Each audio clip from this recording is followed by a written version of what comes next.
안녕하세요. 저는 현재 경기도에 살고 있는 40대 여성입니다.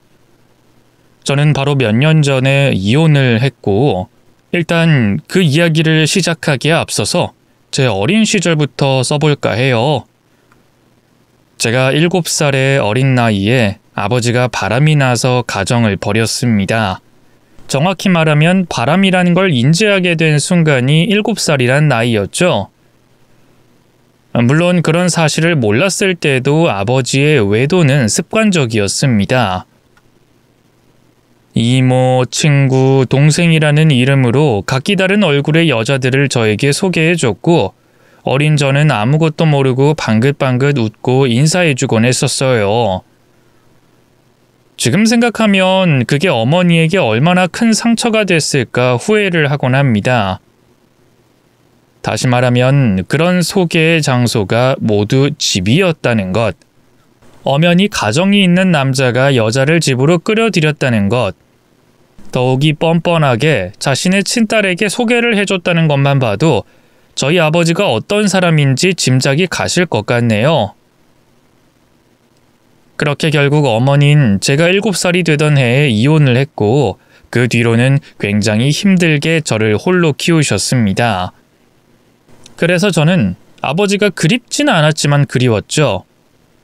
아버지가 싫었지만 어머니가 힘들어하는 것보다는 나을 것 같다는 생각이었어요. 그러다가 제가 중학교 2학년 때 어머니는 제게 지금의 새아버지를 소개해 주셨습니다. 당연히 거부감 따윈 없었어요. 어머니가 조금 덜 힘들었으면 했기에 적극적으로 찬성을 했죠. 그런데 문제는 새아버지 쪽에도 저보다 1살 어린 여자아이가 있었다는 겁니다. 그것도 저를 무척 싫어하고 저희 어머니는 더 싫어하는 아이였어요. 더 가관인 것은 새아버지 앞에서는 전혀 내색하지 않다가 저나 엄마 둘만 남으면 본색을 드러내는 거였습니다. 저와 처음 인사를 한 날 화장실에서 처음 꺼낸 말은 이거였죠. 검지로 머리카락 끝을 뱅글뱅글 돌리면서 저를 깔아봤습니다. 수준 차이 난다고 생각하지 않아? 뭐? 아니 그렇잖아. 어디서 가정부나 하던 여자가 우리 아빠를 노려? 너도 솔직히 우리 아빠 돈 때문에 들러붙으려고 하는 거잖아. 거지 빈대처럼. 말이 좀 심하다? 그리고 너 나보다 1살 어려. 나이 많아서 좋겠네. 어쨌든 난 절대로 이 결혼 반대야. 알았니? 어이가 없어서. 그때 동생의 눈빛이며 표정이 시간이 흐른 지금도 잊혀지지 않을 정도로 뇌리에 박혀 있어요. 마치 다리가 많은 벌레를 보는 듯한 그 표정 말이죠. 최악의 대면 이후 울고 억지를 부리고 별별 방법을 다 쓰고 있다는 이야기를 나중에 들었습니다. 하지만 새아버지와 어머니는 결혼을 강행했고 우린 가족이 됐죠. 그러고도 한 1년 정도는 집안의 폭군처럼 굴었습니다. 마음에 들지 않으면 물건을 던지거나 제 방을 들쑤셔 놓거나 이간질을 하기도 했어요. 당시 저는 예민한 사춘기였기에 당연히 상황을 받아들이는 걸 힘들어했죠. 그런데 힘들어하는 저를 잡고 어머니는 조심스럽게 저를 설득하시더군요. 조금만 견뎌줘, 응? 저 아이가 일부러 저러는 건 아니야. 우리만큼 힘든 시간을 보냈어. 우리만큼? 하지만 새아버지는 돈도 많은데 뭐가 힘들어? 저거 그냥 응석 부리는 거야. 그게 아니야. 친모라는 사람 결혼 생활 내내 바람을 피웠다고. 그것도 아이를 데리고 다니면서 말이야. 애를 알리바이 만드는 용도로 썼던 것 같더라. 이야기 들어보니 그래. 뭐? 미쳤네? 그치? 겉으로 보는 게 다가 아니야. 그 아이 정말로 상처가 많은 아이야. 어쩌면 너보다 더. 그러니까 언니인 네가 조금만 이해를 해줄 순 없을까? 공부에 방해되니까 그렇지. 어쨌든 알았어. 어머닌 정말 동생에게 잘했습니다. 어쩌면 저에게 하는 것보다 더요. 마치 그림으로 그린 듯한 완벽한 엄마의 역할을 했다. 이렇게 봐도 무방할 정도였죠. 물론 가식이 아닌 진심이었고요. 헌데 신기하게도 진심이 통했는지 어느 순간부터 동생은 이상한 짓을 완전히 멈춰버렸습니다. 저에게도 그렇고 저희 어머니에게도 그랬죠. 제대로 마주하게 된 동생은 객관적으로도 꽤 괜찮았습니다. 공부를 좀 못하긴 했지만 애교도 많고 운동도 잘하고 심지어 얼굴도 예뻤죠. 검은색 생머리에 타고난 흰 피부, 이 두 개의 조합은 불변의 진리였습니다. 거의 일주일에 한 번은 누군가에게 고백을 받거나 선물을 받아왔을 정도였어요. 그런 동생이 부럽기도 했고 약간은 질투도 났습니다. 아무래도 언니와 동생이라는 틀 속에 있으니 사람들의 반응이 상처가 됐었거든요. 더구나 저는 당시에 볼품없이 마른 체형에 여드름이 얼굴 한가득 있었습니다. 그러니 어딜 나가면 유전자가 한쪽으로 쏠렸다. 너무 닮지 않아서 놀랐다. 이런 말을 들어야 했죠. 그래도 저는 딱히 크게 신경 쓰지 않았던 것 같아요. 대학에 올라가서는 여드름이 거의 사라지기도 했고 그때부터는 대학 간판이 저를 어느 정도 보완해줬죠. 무엇보다 제가 기숙사에 들어가면서 떨어져 있는 시간이 더 많았고요. 그 뒤에는 동생도 2년제 대학에 들어가게 되면서 더욱 보기가 힘들어졌습니다. 먼 지방에서 자취를 하고 있어서 명절에도 타이밍이 어긋나기 일쑤였어요. 그러다가 다시 보게 됐을 때 동생은 충격적인 모습으로 나타났죠. 제가 도착했을 때 저희 어머니는 거의 뒤로 넘어간 상태였고 새아버지가 화를 내는 것도 처음 봤습니다. 그리고 거기에는 동생 말고 어떤 대머리 남자도 앉아 있었죠. 대충 돌아가는 상황은 그랬습니다. 동생이 갑자기 결혼을 하기로 했다고요.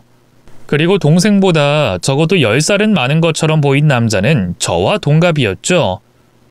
심지어 군대도 다녀오지 않았다고 하더군요. 당연히 부모님은 반대했지만 동생은 고집을 꺾지 않았습니다. 우리가 알아서 잘 살 거야. 우리 정말 사랑하고 이미 아이도 있어. 뭐? 아이? 새아버지는 거품을 문 것처럼 소리를 질렀어요. 하지만 동생은 눈 하나 깜짝하지 않고 대꾸했죠. 아빠, 책임질 생각으로 만들었어. 우리 계획한 거라고. 계획? 무슨 계획? 네가 뭘 할 줄 아는데? 대학도 겨우 성적되는 곳으로 들어갔고 취직도 안 했고 돈은 어쩌려고? 아이가 낳으면 그냥 자동으로 크는 줄 알아? 더구나 둘 다 경제력이 없잖아. 뭘 어쩌겠다는 거야? 계획 다 있다니까? 자기야, 자기가 말해. 동생이 옆구리를 찌르자 대머리인 남자가 비장한 표정으로 입을 열었습니다. 군대에서 말뚝박을 생각입니다. 직업군인이 되면 아파트가 제공이 된다고 하니까 아이를 키울 여건은 충분히 마련이 될 거고요. 제가 정말로 책임질 생각입니다. 직업군인은 아무나 되는 줄 알아? 자네는 생각이 없는 건가? 그리고 군대도 아직 들어가지도 않았으면서 그럼 나머지 기간은 어쩌려고 하는 건가? 일단은 여기서 대책도 제대로 된 계획이랄 것도 없다는 걸 알자 부모님은 돌아가면서 동생을 설득했어요. 물론 저도 그랬습니다. 아직 너무나 많은 기회가 있는 어린 나이에 내린 성급한 결정이라고 생각했고요. 하지만 동생은 고집을 피웠고 결국 얼마 가지 않아 집을 나가버렸죠. 그리고 다시 돌아왔을 때는 아이를 안고 있었어요. 그때부터 부모님은 체념한 듯 상황을 받아들이셨습니다. 저희 어머니는 동생의 어린 아기까지 키워줬고요. 하지만 직업군인이 되겠다는 그 꿈은 산산조각 나고 말았습니다. 공익 판정을 받았기 때문이었죠. 때문에 한 달 훈련소 갔다가 사회복무요원으로 배치가 돼 출퇴근을 하기 시작한 거였습니다. 가족들은 모두 어이가 없어 하는데 동생만은 엄청 좋아했고 훈련소를 다녀온 뒤에 아이를 두고는 둘이서 놀러 다니기 바빴죠. 그리고 정확히 혼인신고를 한 지 1년이 됐을 때 둘은 헤어졌습니다. 새아버지는 이 일 때문에 동생에게 무척이나 화를 냈어요. 정신이 없어? 너 이제 성인이야, 성인! 근데 그렇게 반대하는 결혼하고서 다시 이혼? 그것도 고작 1년 만에 이혼하는 게 말이 된다고 생각해? 결혼할 때처럼 우리한테 한마디 상의도 하지 않고 덜컥 이혼했으니 받아달라고! 그럼 나보고 어쩌라고? 나도 잘 살 수 있을 줄 알았어. 근데 그게 안 된 거잖아. 아빠도 엄마도 재혼했으면서 왜 나한테 그래? 둘은 실패 안 했어? 나한테만 완벽한 걸 바라는 거야? 지금 그 말이 왜 나와? 뭐가 다른데? 나도 그냥 한번 실수야. 실수라고. 내가 알아서 아이 키우면서 살겠다는데 왜 그래? 엄마도 했는데 나라고 못할 건 뭐가 있어? 아이를 키워? 너 애 낳고 나서 뭘 했어? 항상 놀러만 다녔지? 아빠가 뭘 알아? 나도 할 만큼 했어. 우유 온도는? 분유는 언제 먹여? 하루 3번? 이거 봐라. 하나부터 10까지 너희 엄마가 다 했어. 넌 냄새 난다는 애 기저귀 한 번을 갈지 않잖아. 근데 뭐? 책임? 아빠는 정말로 너한테 실망했다. 엄마가 해주면 뭐 어때서? 뭐 새엄마니까 못해? 딸이 힘들면 대신 좀 해주는 거지. 그게 진짜 엄마 아니야? 아빠는 왜 별것도 아닌 걸로 나한테 시비야? 시비? 지금 이게 시비야? 정신 차려! 동생은 그날 세상이 떠나갈 정도로 눈물을 터뜨렸고 결국 어떻게든 마무리가 됐습니다. 정확히는 저희 어머니가 대신 봐주겠다고 나서면서 흐지부지 된 거였지만요. 대신 동생은 대학을 졸업하고 바로 취업하겠다고 했고 그 이후에는 아이를 전적으로 돌보겠다고 약속해야 했습니다. 하지만 그 약속은 지켜지지 않았고 대학을 졸업하고 난 뒤에 재혼을 하겠다며 남자를 또 데리고 나타났어요. 반대, 가출, 결혼, 그리고 다시 이혼하는데 정확히 2년이 걸렸고 그때도 갓난아이를 데리고 왔죠. 그런 이유로 계속 새아버지와 부딪혔는데 그때마다 늘 저희 어머니를 걸고 넘어지거나 자신의 친모가 없어서 애정결핍이 있다고 핑계를 대곤 했습니다. 그리고 결국에 3번째 남자를 데리고 왔을 때 새아버지는 절연을 선언하셨죠. 진짜 결혼을 할 생각이면 이번엔 난 도움 하나 줄 생각 없다. 행여나 너희 엄마한테 연락해서 조달할 생각도 하지 마. 전화번호도 바꿔버릴 거야. 알았어? 아빠, 그래도 결혼한다는데. 이만하면 충분히 했어.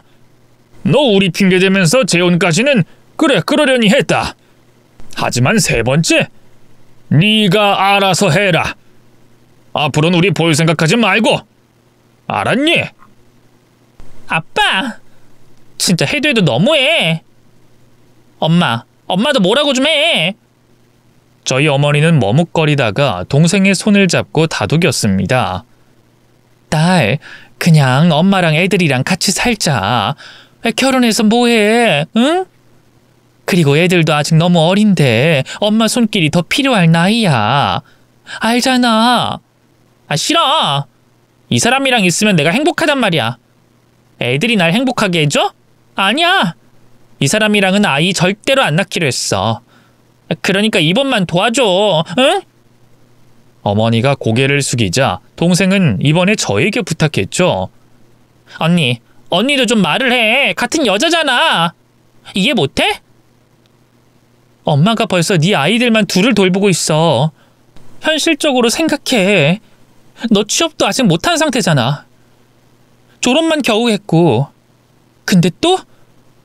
이건 아닌 것 같아. 정 그 사람이 좋으면 연애를 좀 더 길게 해봐도 좋고. 언니가 뭘 안다고. 연애에 대해서 잘 아는 것처럼 나한테 그따위로 말하지 마. 어이가 없어서. 내가 해도 훨씬 더 많이 했어. 공부만 하는 언니가 뭘 알겠어. 그깟 좋은 대학 나와서 취직 좀 했다고 설교할 생각이면 입도 뻥긋하지 마. 설교가 아니야. 정말 널 생각해서 하는 말이고 필요 없어. 역시 언니는 날 진짜 동생으로 생각하지 않는 거야. 너 무슨 말을 그렇게 해? 아니면 질투? 뭐 이런 거잖아. 나 혼자 행복해지는 게 배 아픈 거지? 자긴 연애도 제대로 못했는데 난 인기가 많아서. 이제까지는 늘 그랬습니다.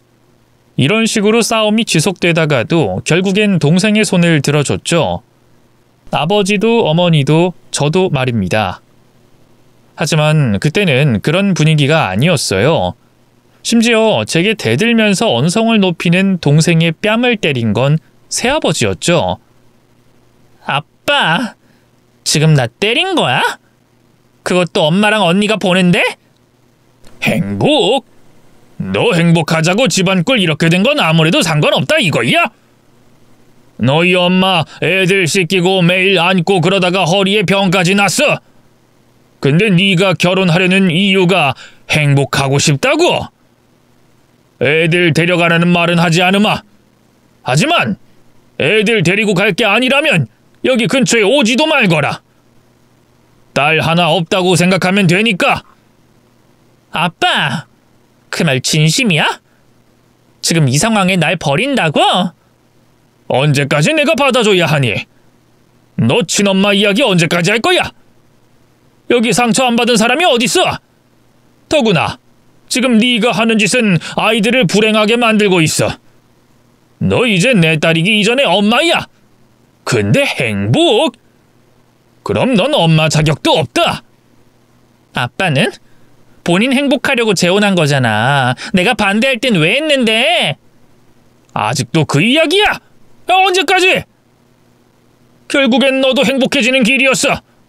근데 넌 아니잖아. 넌 애들이 네 순위에 있긴 한 거야? 당장 이 집에서 나가. 당장! 새아버지가 그런 결정을 했을 때 저는 그게 오래가지 못할 거라는 걸 알았습니다. 하지만 그게 겨우 한 달을 좀 넘기고 끝났을 때는 화가 났죠. 정말 동생 말처럼 핏줄이 아니라서 그런 건지도 모르겠습니다. 제 눈에는 저희 어머니가 너무 고생하는 것처럼 보였거든요. 동생은 취업 준비를 핑계로 술을 먹고 늦게 들어오는 날이 많았고 어머니는 어린 애들을 거의 혼자 힘으로 키워야 했죠. 새아버지가 퇴근하고 돌아오면 애들을 씻기는 걸 돕는 게 전부였기에 저는 더는 참지 못했습니다. 술에 취해서 들어온 새벽에 동생을 잡고 따져 물었죠. 너 정말 정신 차린 거 맞아? 취업 준비가 왜 온통 술이야? 아이 뭐래. 짜증나게 굴지 말고 나 빨리 자야 되니까 내 방에서 나가. 짜증? 너 언니한테 말버릇이 그게 뭐야? 엄마 고생하는 거 안 보이니? 잘한다고 약속했다며. 근데 또 이래. 너 엄마가 종으로 보여? 딸한테 그 정도도 못해? 왜? 친딸이 아니라서 고깝게 보여? 지금 그런 말이 아니잖아. 언제까지 이렇게 살 거냐고. 취업하겠다는 애가 벌써 몇 년이야. 취업이 쉽지가 않아서 그렇지. 언니처럼 내가 평생 공부만 한 것도 아니고 어려워서 좀 지지부진한 거야. 그게 뭐 어때서? 남들은 10년 공부하기도 한다고 하던데. 공무원인가? 뭐 이런 거 준비하는 애들은 그 정도 걸려. 진짜 어이가 없다. 아무 회사나 일단 들어가서 경력도 쌓고 해야지. 술 먹고 사람들 만나고 거기에 너 담배까지 피워? 담배 냄새는 왜 이렇게 나는 거야? 너 이러고도 애 엄마야? 남이사 신경 뚝 끄고 꺼져. 내일은 내가 알아서 해. 어디서 온 게야? 누가 보면 진짜 친언니라도 되는 줄 알겠네. 결국 그날 언성이 더 높아졌고 우린 서로의 머리채를 잡고 몸싸움까지 했습니다. 그 새벽에 부모님이 일어나서 상황을 파악하셨고 저를 말리시더군요. 하지만 그때는 그것조차도 참지 못했죠. 어쩌면 동생에게서 어린 시절의 아버지의 모습이 겹쳐 보였던 걸지도 모릅니다. 무책임하고 무능력하면서도 자신이 아닌 주변의 것들로 부족한 걸 채우려고 하는 점이 그랬죠. 너 미쳤어? 동생한테 이게 무슨 짓이야? 아무리 속이 상해도 그렇지. 예전이 이상했던 거야. 엄마, 잘못을 했으면 때려서라도 가르치는 게 언니가 할 일이야. 무조건 참아? 무조건 넘어가? 그게 이상한 거라고. 자꾸 그러니까 얘가 정신을 못 차리는 거잖아. 언제까지 받아줄 거야? 언제까지 뒷바라지 해줄 건데? 어? 엄마 아무래도 힘든데 너까지 왜 그래? 응? 그니까 난 엄마 힘든 거 더는 못 봐. 근데 엄만 동생 절대로 포기 안 할 거지? 아버지도 그러시죠? 말로만 인연을 끊어버린다, 뭐 한다고 해도 다시 받아주실 거잖아요. 그래서 그땐 제가 집과 인연을 끊겠다고 했습니다. 당신들이 택한 딸이 동생이라면 그러시라고. 난 여기서 빠져줄 테니 평생 이렇게 살라는 저주까지 하고 집을 나왔죠. 저는 부모님과는 달랐습니다. 정말로 단칼에 모든 걸 끊어버렸죠. 신기하게도 숨이 좀 쉬어지더군요. 퇴근하고 어머니를 도와 아이들을 봐야 할 필요도 없고 매일 제 물건을 가져가는 동생 때문에 골치를 썩을 필요도 없고 새벽 늦게까지 남자와 통화를 하는 동생의 전화소리에 깨지 않아도 됐습니다. 심지어 돈도 훨씬 빨리 모이더군요. 다달이 들어가는 부모님 용돈에 동생 학원비까지 제가 부담하고 있는 모든 걸 내려놓으니 오히려 홀가분한 느낌이 들었습니다. 그렇게 독립을 하고 7년 동안 단 한 번도 집에 내려가지 않았어요. 그러다가 다시 부모님을 만난 건 제가 결혼한 지 얼마 지나지 않았을 때였습니다. 제 결혼에 놀라고 서운해하시던 것도 잠시, 어머니가 암투병 중이라는 소식과 함께 그때 동생의 근황도 듣게 됐죠. 엄마가 왜 암에 걸려? 그것도 말기라니! 왜 진작에 말 안 했어? 수술하고 이제 항암 치료 남았어. 엄만 괜찮아. 그리고 내가 알리지 말라고 했어. 엄마! 동생은? 걔는 또 왜 없어? 이럴 때도 술 먹으러 나간 거야? 아니야, 네 동생 진짜 정신 차렸어. 지방에서 지금 일하고 있어. 작은 회사지만 열심히 다닌다고 하더라.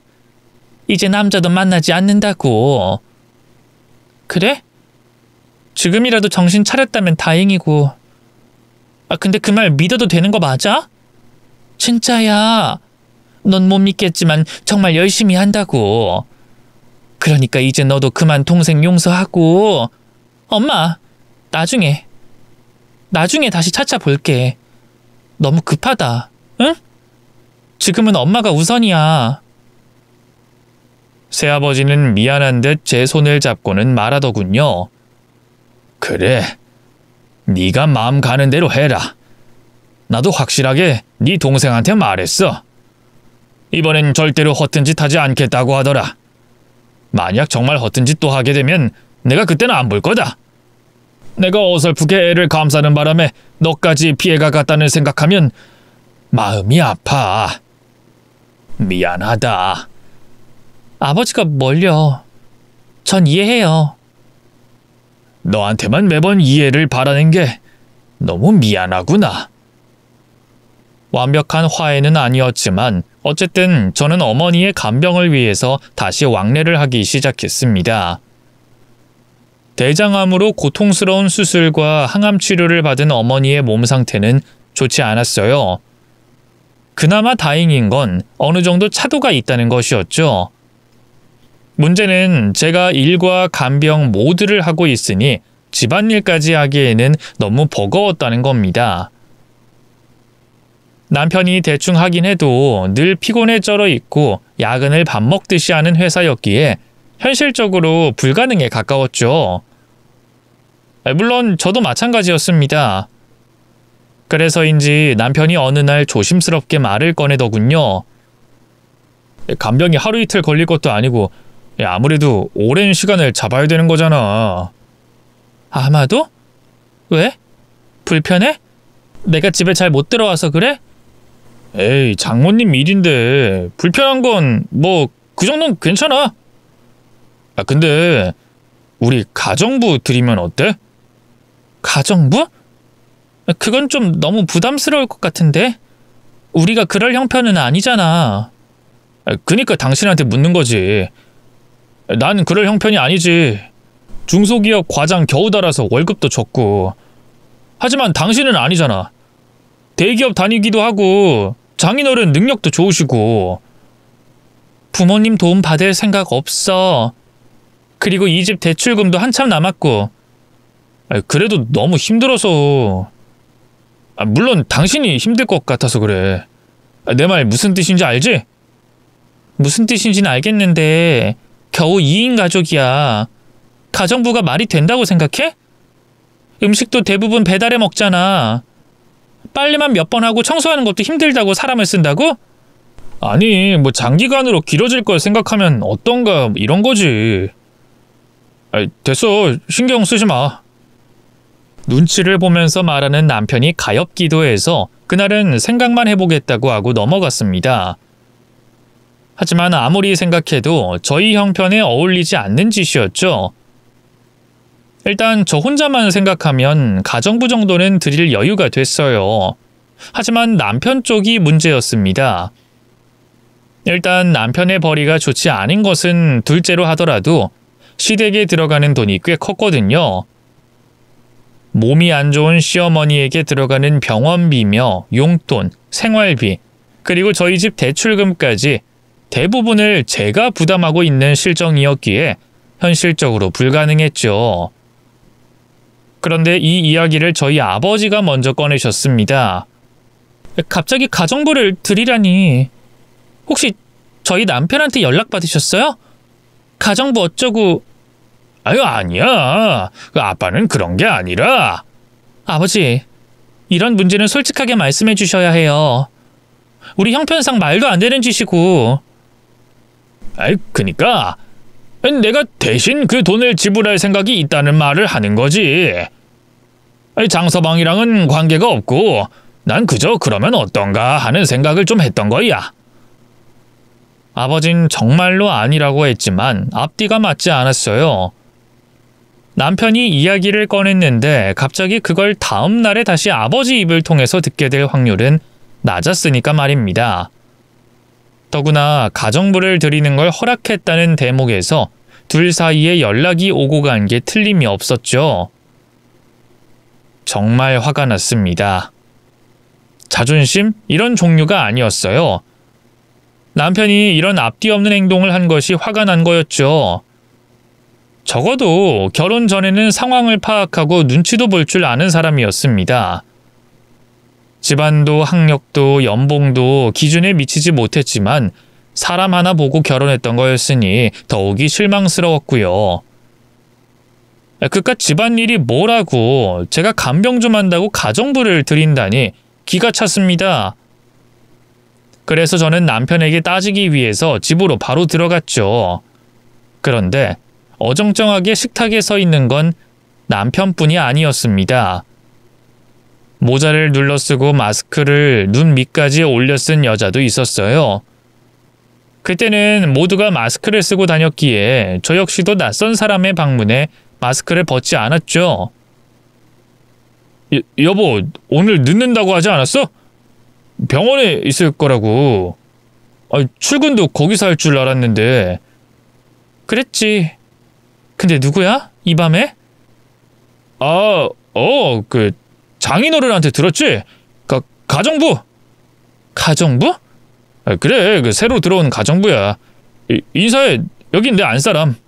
저와 비슷한 나이 또래로 보이는 여자가 꾸벅 저를 향해 인사를 했습니다. 남편은 제 표정도 읽지 못한 채 어색하게 웃으면서 여자에게 일할 것들을 설명해주고 있었어요. 하지만 그 공기 아시죠?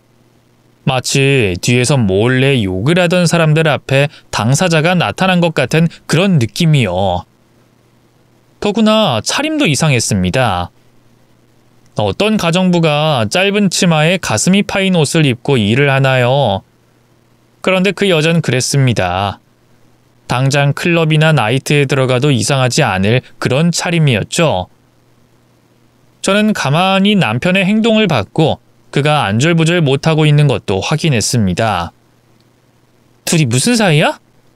무슨 말이야? 사이라니?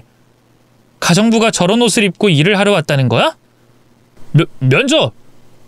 정확히는 오늘 일을 할지 말지 결정하려고 한 거지. 왜 괜히 그런 말에서 사람을 무안하게 만들어? 당신 원래 이렇게 예의가 없는 사람이야? 면전에 대고 저런 차림? 제가 묻자 남편은 괜히 버럭 화를 냈고 자칭 가정부라고 말하는 여자는 지루한 듯 허공을 보더군요. 그런데 그 눈, 머리끝을 뱅글뱅글 돌리는 습관을 보자 잊고 있었던 동생의 얼굴이 떠올랐고 저는 진심으로 온몸에 털이 바짝 서는 느낌을 받았죠. 그쪽 나 알죠? 우리 어디선가 본 적 있는 것 같은데? 몰라요? 저요? 전 당연히 저는 쓰고 있던 마스크를 내렸고 그 여자의 눈이 커지는 걸 봤습니다. 그리고는 정말 몇 초도 되지 않는 짧은 순간에 거실을 가로질러 현관으로 갔고 신발을 양손에 쥔 상태로 달아나 버렸죠. 그걸로 확실해졌습니다. 몇 년이나 보지 못했지만 저는 한눈에 그녀가 제 동생이라는 걸 알 수 있었어요. 하지만 도통 풀리지 않는 의문은 왜 남편과 있는가였습니다. 그래서 저는 그 여자가 제 동생이라는 걸 말하지 않고 남편을 계속 추궁했죠. 한참을 아니라고 오해라고 저를 의심병 환자로 몰아가던 남편이 본색을 드러내더군요. 그래, 저 여자랑 나랑 그렇고 그런 사이다. 됐냐? 뭐? 진짜 당신 미쳤구나. 왜? 미치면 안 되는 거야? 너보다 예쁘고 어리고 훨씬 좋은 사람이야. 알아? 나도 아무래도 구질구질하다 생각했어. 매번 당신 눈치나 보고 고맙다는 말만 하는 거? 하늘 같은 남편을 받들고 살아도 모자랄 판에 능력 조금 있고 나보다 돈 잘 번다고 고개는 뻣뻣해가지고. 지금 그걸 말이라고 해? 내가 언제 당신이 돈 못 벌어온다고 구박을 했어? 아니면 나 잘났다고 자랑을 했어? 그거 자격지심이야. 자격지심? 그래, 뭐 그럴 수도 있어. 근데 뭐 어차피 들킨 거. 그리고 그렇게 자격지심이 생기게 만든 건 당신 아니야? 그게 그거잖아. 근데 저 여자는 안 그래. 돈 많은 아버지가 아끼는 딸이야. 뭐든 다 해주실 거라고. 더구나 저 여자는 우리 엄마도 잘 모신다고 하더라. 당신처럼 돈이나 틱틱 주는 그런 정없는 며느리가 아니라 딸 같은 며느리 될 거라고. 하, 그래? 딸 같은 며느리? 저는 웃음이 터지는 걸 겨우 눌렀습니다. 진짜로 딸 같은 며느리가 된 제 동생을 상상했기 때문이었어요. 동생이라면 소파에 몸을 길게 늘어뜨리고 숙취 때문에 힘들다고 라면을 끓여와라, 물을 가져다 달라, 용돈 좀 달라고 하는 진짜 딸 같은 짓을 할게 자명했죠. 왜? 내가 잘 될 것 같으니까 배 아파? 배 아프냐고?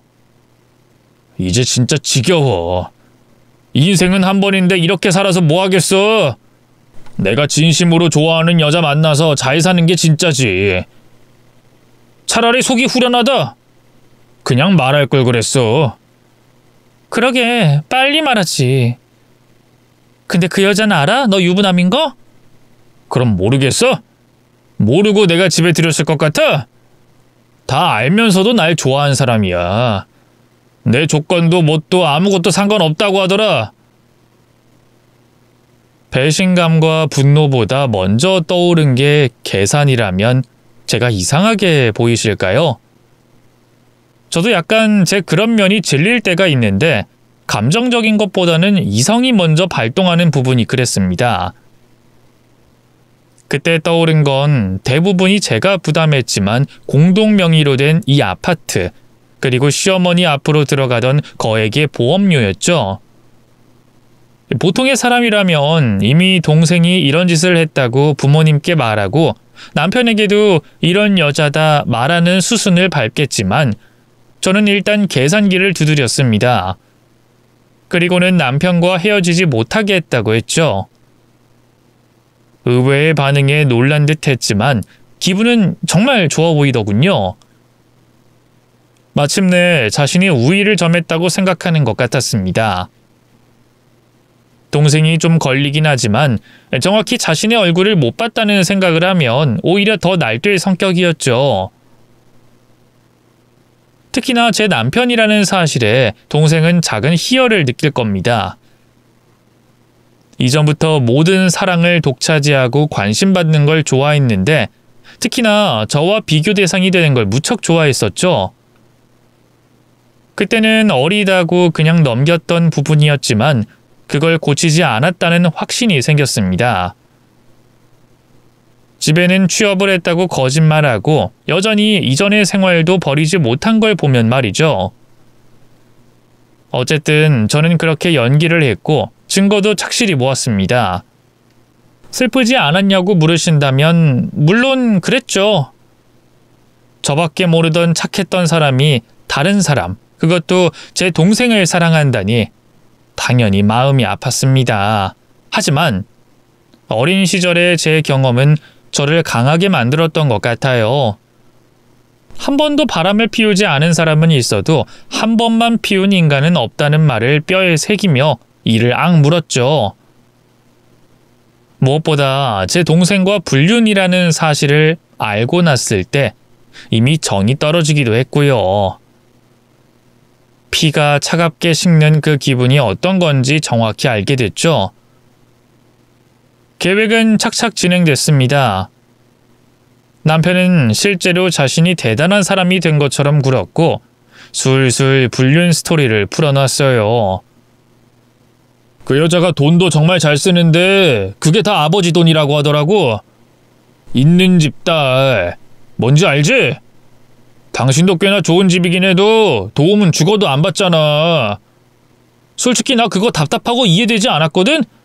근데 이 여자는 달라. 당연하게 받는다고. 이게 정상이지. 그래도 애가 있다고 하지 않았어? 그게 뭐, 나도 재혼인데. 그 사람이랑 결혼하면 애들은 알아서 장인 장모가 키울 거라고 하더라. 이제까지 쭉 그렇게 해왔고 걱정할 게 없어. 그냥 우린 여행 다니고 놀고 할 수 있어. 나한테 심지어 일도 그만두라고 하더라니까. 진짜 멋지지 않아? 그래? 당신이랑 차원이 달라. 대출금 그걸로 생색내고 우리 엄마 병원 좀 몇 번 데리고 다닌 당신이랑은 다르다고. 더구나 동생은 제가 상황을 모른다고 생각하는지 태연하게 안부 전화까지 했죠. 언니, 형부랑은 잘 지내? 별일은 없고? 사실은 너희 형부가 바람을 피운 것 같아. 뭐? 어떤 여자야? 나도 잘 몰라. 얼굴도 못 봤고. 어디서 본 것 같긴 한데 확실하지도 않아. 그래서? 이혼은? 내가 미쳤어? 이혼을 왜 해? 그 여자랑 분명 헤어질 거야. 그걸 어떻게 확신해? 일단 남편 말 들어보니까 별거 없는 것 같더라고. 백수에다가 능력도 없고. 저는 이런 식으로 천천히 동생을 자극했고 이 방법은 통했습니다. 남편이 그 다음 날에 제게 이혼 서류를 내밀었죠. 자신이 가진 통장까지 함께 말이에요. 재산 다 포기할 거야. 위자료도 넉넉하게 줄게. 내가 돈이 없어서 퇴직금 나오면 바로 정산해서 줄 테니까 당장 이혼해줘. 뭐? 싫어. 절대로 당신이랑은 못 헤어져. 우리 행복했잖아. 행복? 난 불행했어. 그러니까 헤어져. 다 포기하고 나간다니까? 퇴직금 다 줄게. 난 싫어. 분명히 말했어. 사실 퇴직금이 나오면 그때 헤어지려고 일부러 시간을 끌었던 거였습니다. 그런데 그 인간은 그 사실을 모르니 그 다음 날인가 다다음 날인가 시어머니를 대동하고 나타났더군요. 붕어빵 틀로 찍어낸 듯 남편과 너무나 비슷한 이목구비의 시어머니는 이전엔 저를 좋아하셨습니다. 복덩이라고 부르기도 하고 우리 딸이라고 하면서 저를 늘 감싸주시는 분이었죠. 그랬기 때문에 제가 거액의 보험금까지 지불하고 수술비까지 내면서 시어머니를 돌봤던 거였고요. 하지만 다시 마주하게 된 시어머니의 얼굴은 웃음기가 쫙 빠진 상태였죠. 헤어져 줘라. 왜 그렇게 구질구질하게 애를 차버? 남자가 마음이 돌아서면 끝인 건 몰라? 어머님이 이러실 줄은 정말 몰랐는데요. 이건 좀 상처인데? 나도 이러기 싫었다. 근데 제가 좋다는데 어쩌니? 그리고 그 아이는 날 모시고 산다고 하더라.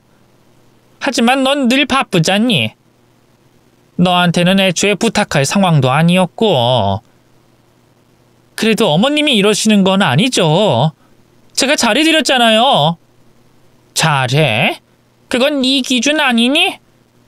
애교도 없고 무뚝뚝하고 그냥 돈 좀 잘 버는 거 그거 하나? 그럼 뭐하니? 내 아들이 꼼짝도 못하고 길을 못 펴고 사는데. 그럼 왜 예전에는 그런 말씀 안 하셨어요? 상황이 변했으니까 하는 소리야. 그만 갈라서. 내 아들이 원하는 조건 다 맞춰준다고 하잖니. 퇴직금 나왔다고 하더라. 얼른 도장이나 찍고 먹고 떨어져라. 진짜 어이가 없네. 뭐? 아니요, 헤어질게요. 그렇게 원하시면 헤어져 드리겠습니다. 아무래도 슬슬 짜증이 났던 차였습니다. 퇴직금? 사실 그 정도는 안 받아도 상관없었어요. 하지만 그간 제가 병원비며 생활비, 대출금까지 모두 내고 있었기에 단순히 뭐라도 얻을 생각이었을 뿐이었죠. 쉽게 이혼해주고 싶은 마음도 없었고요. 하지만 믿었던 시어머니까지 그런 식으로 나오니 오만정이 다 떨어지는 동시에 어쩔 수 없는 척 퇴직금을 받고 나서 도장을 찍었죠. 혹시나 도중에 남편의 마음이 바뀔까봐 얼마나 심장이 뛰었는지 모릅니다. 설령 마음이 바뀌더라도 이혼은 하겠지만 소송까지 가야 하는 건 싫었기 때문이죠. 하지만 결국에 그렇게 이혼을 진행했고 모든 게 확정이 됐을 때 저는 아버지만 따로 만나 모든 상황을 전달했어요. 동생이 지금 뭘 하는지, 어떤 짓을 하고 돌아다니는지 제가 모았던 증거는 다 거기에 썼습니다. 그 안에는 남편이 전달해준 충격적인 말도 있었는데 바로 제 동생이 가족들을 생각하는 진짜 마음이었죠. 제가 조금만 살살 구슬리니까 신이 나서 다 말한 내용이었습니다.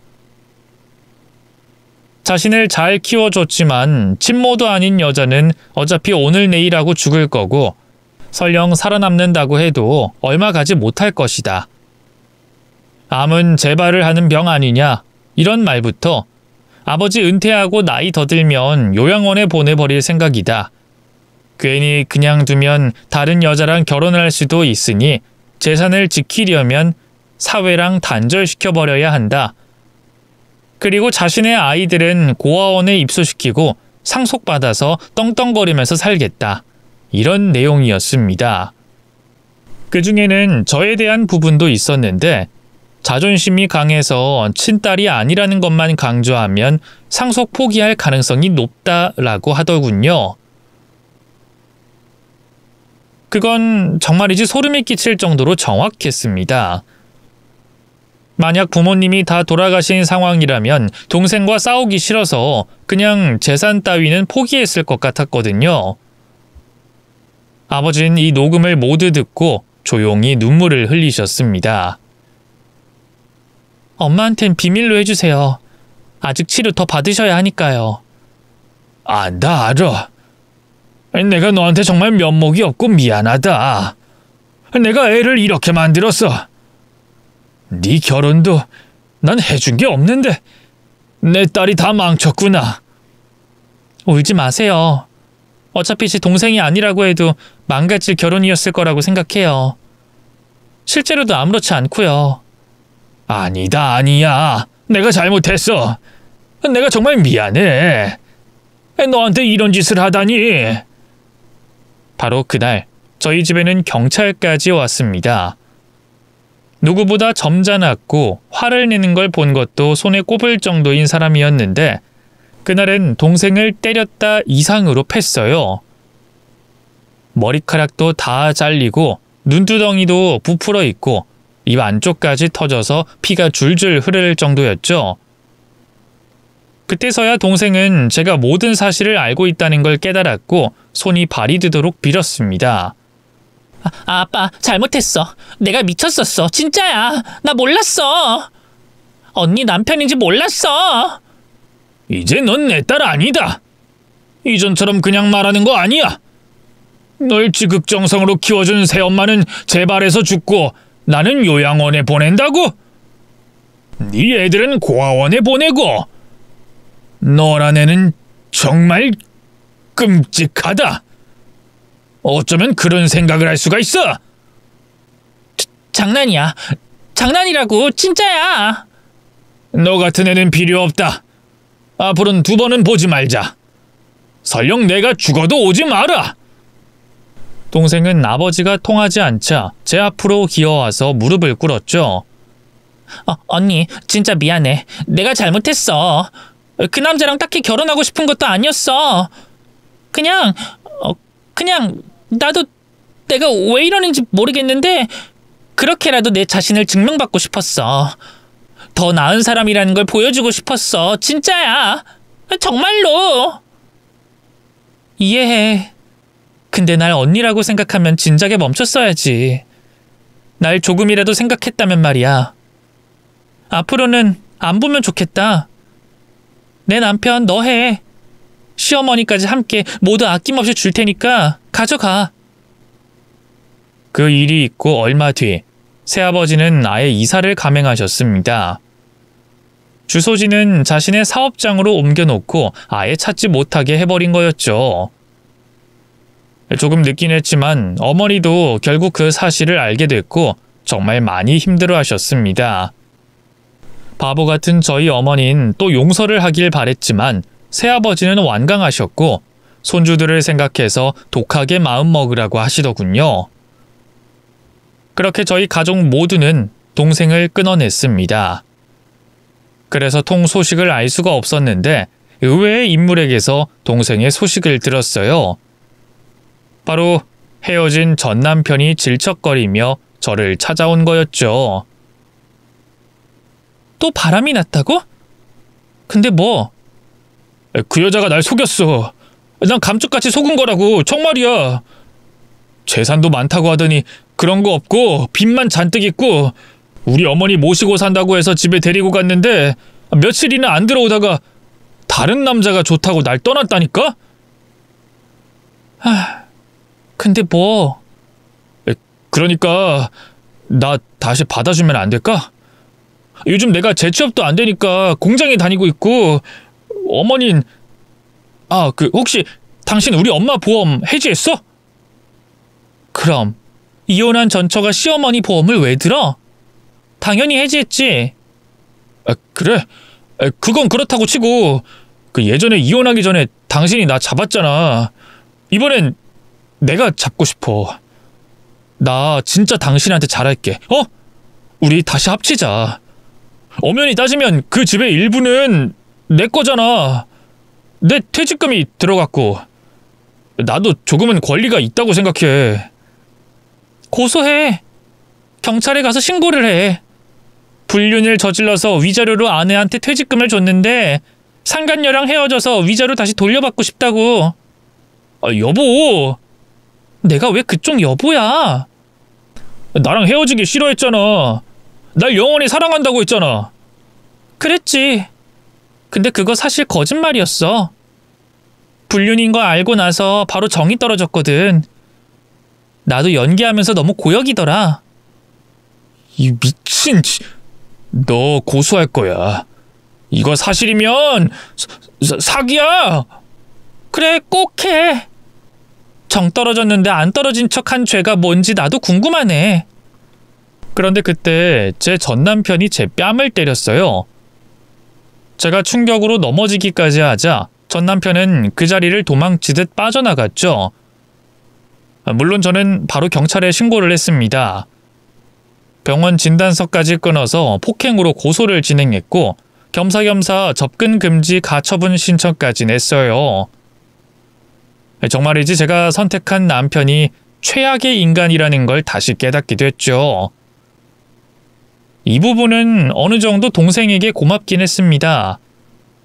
만약에 모르고 계속 살았다면 이보다 더 최악이었을 테니까 말이에요.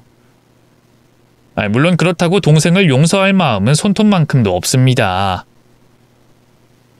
현재는 저희 가족 전에 없던 평화를 만끽하고 있어요.